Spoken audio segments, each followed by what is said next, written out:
Rachele Comprehensive Secondary School has a history. It started as a rehabilitation center, and it was opened in 2003 on the 8th October 2003.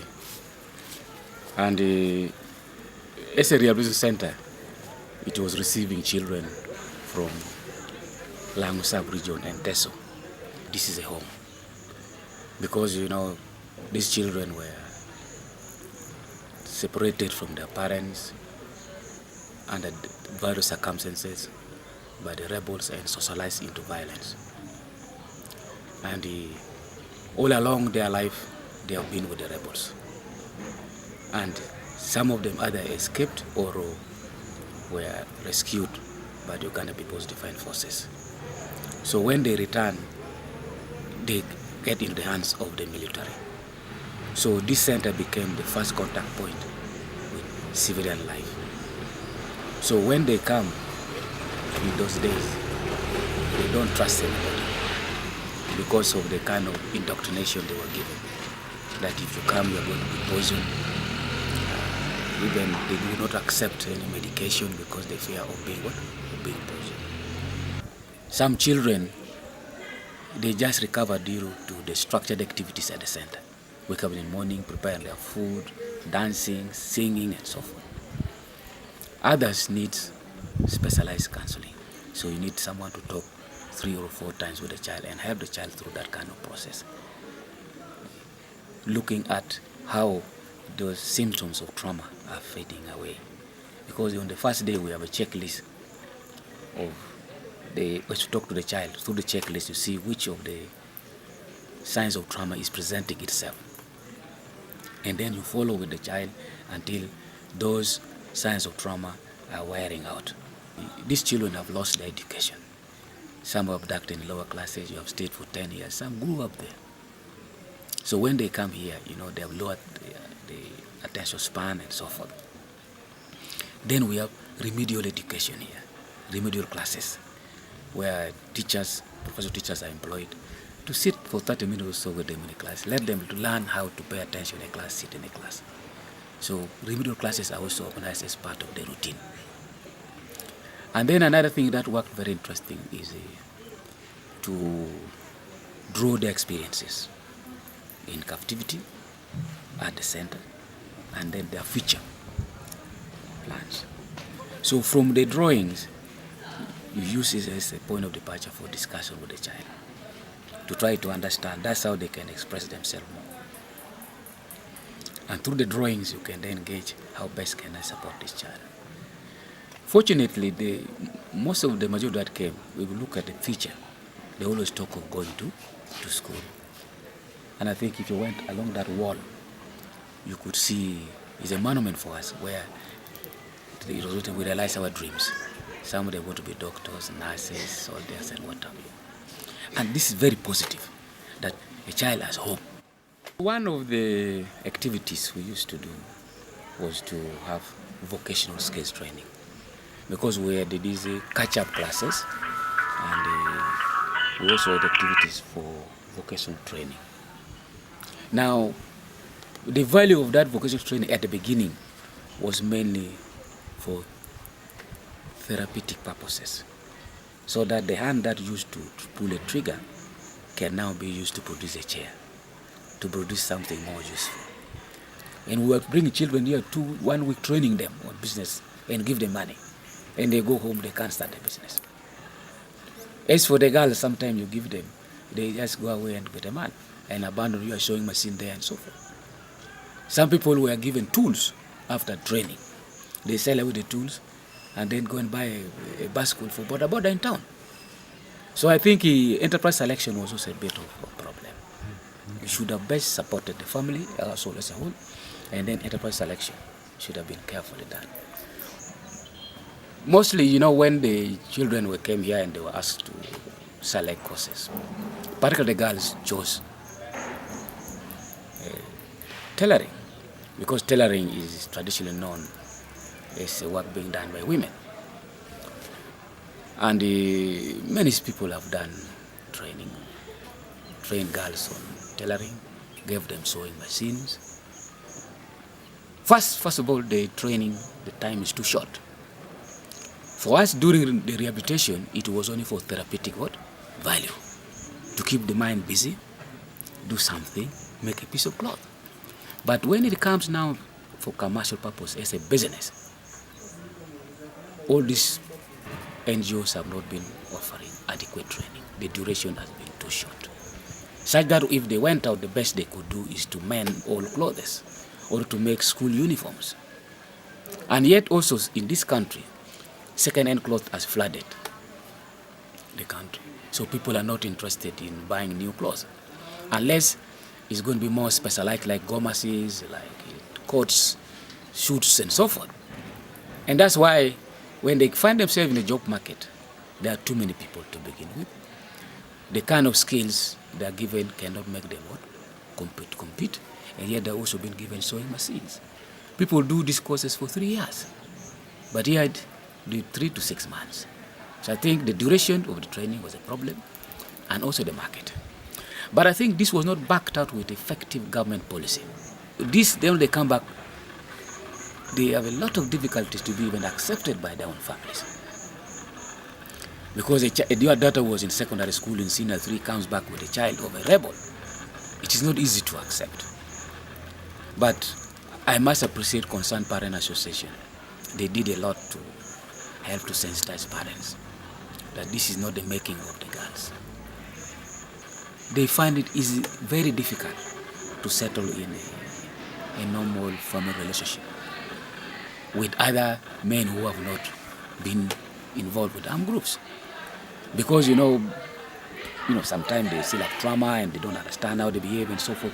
And people fear them, that they will kill you and so forth. I'm still to look at successful marriages. I've not found one who was successful and got married. Maybe I've not made that effort. Maybe you can find out. They have been having difficulty. That's why many of them now resort to their former rebel husbands.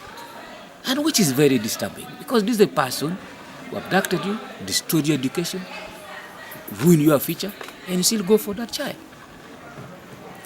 And even there was a time when some of them were going back to the bush. And of course, they thinking, one school of thought that it was a Stockholm syndrome, but later on, some research was done and it was found no. They just go back because of support. In Africa, marriage is a very important thing. If you are not married, you are not respected. So marriage for a woman is a source of honor. Whether you have all the riches, if you are not married, you will not have respect in society. So, and also through marriage, you get that kind of support.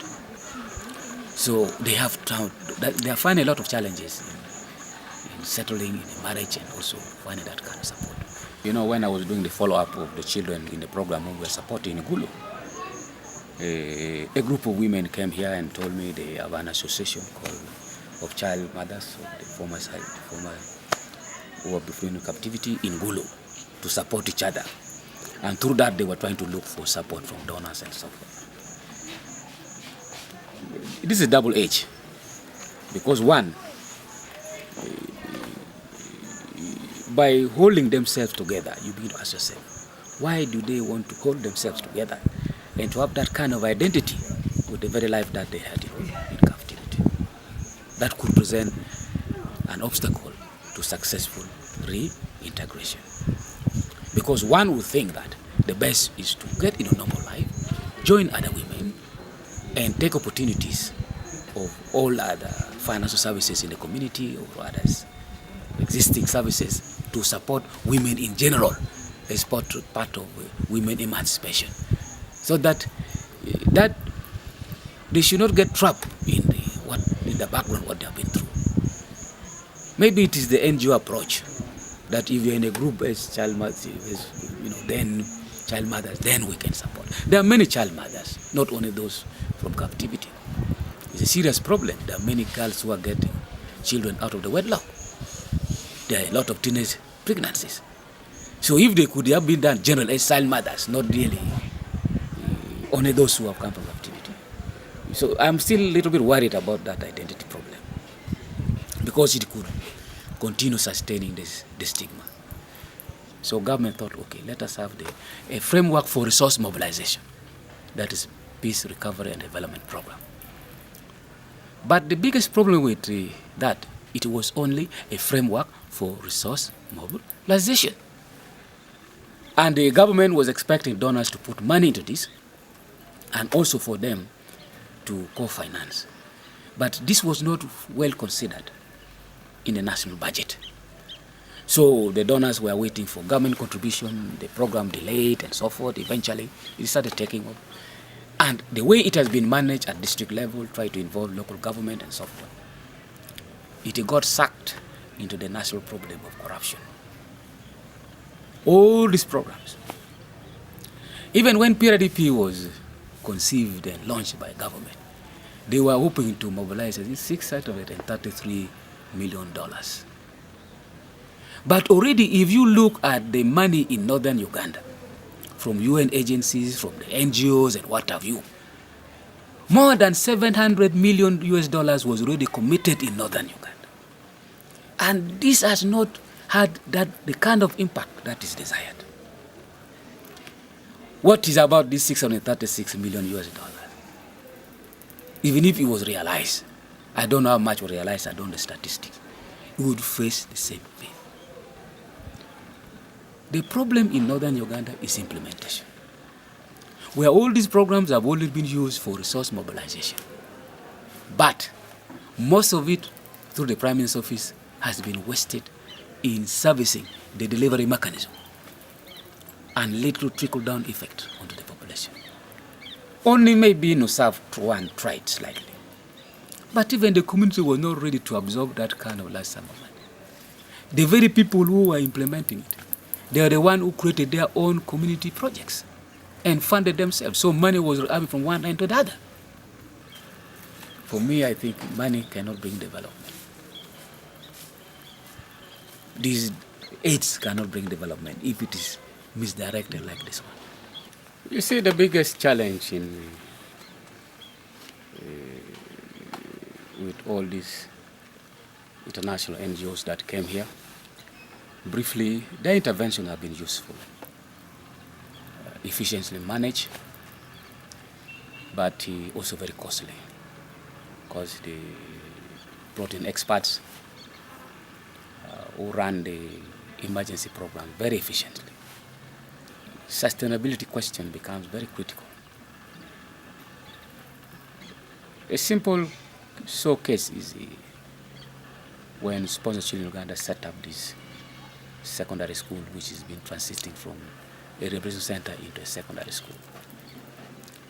Of course, there was an end of project evaluation, and it was thought that we need a secondary school. And then it was ended up to the Catholic Diocese, the whole property to run, who brought in management in place. But this management were not prepared to run the school efficiently, because as ran the school in 2005, 2006, 2007. And she was physically staying here, running it very efficiently. And they were left with 87 million shillings here, with 2 vehicles, with library, everything furnished, intact. This was the best well-equipped school when it was open. When I came, there was a debt of 51 million. We couldn't even pay the teachers. No maintenance, there were strikes every year. Classes broken. And the discipline had completely deteriorated. So I came here as a consultant for 90 days to see to make recommendations for whether the school to be closed or not. Then when I made the recommendation, they said, okay, you now implement your recommendation, which has not been very easy. We talk about corruption. This cancer has also invaded the NGOs. I was even a whole vice chairperson of the Anti-Corruption Coalition Uganda. I resigned because this is an NGO purporting a network of NGOs to fight corruption. And yet in-house, during the day you say a different thing, at night you do a different thing.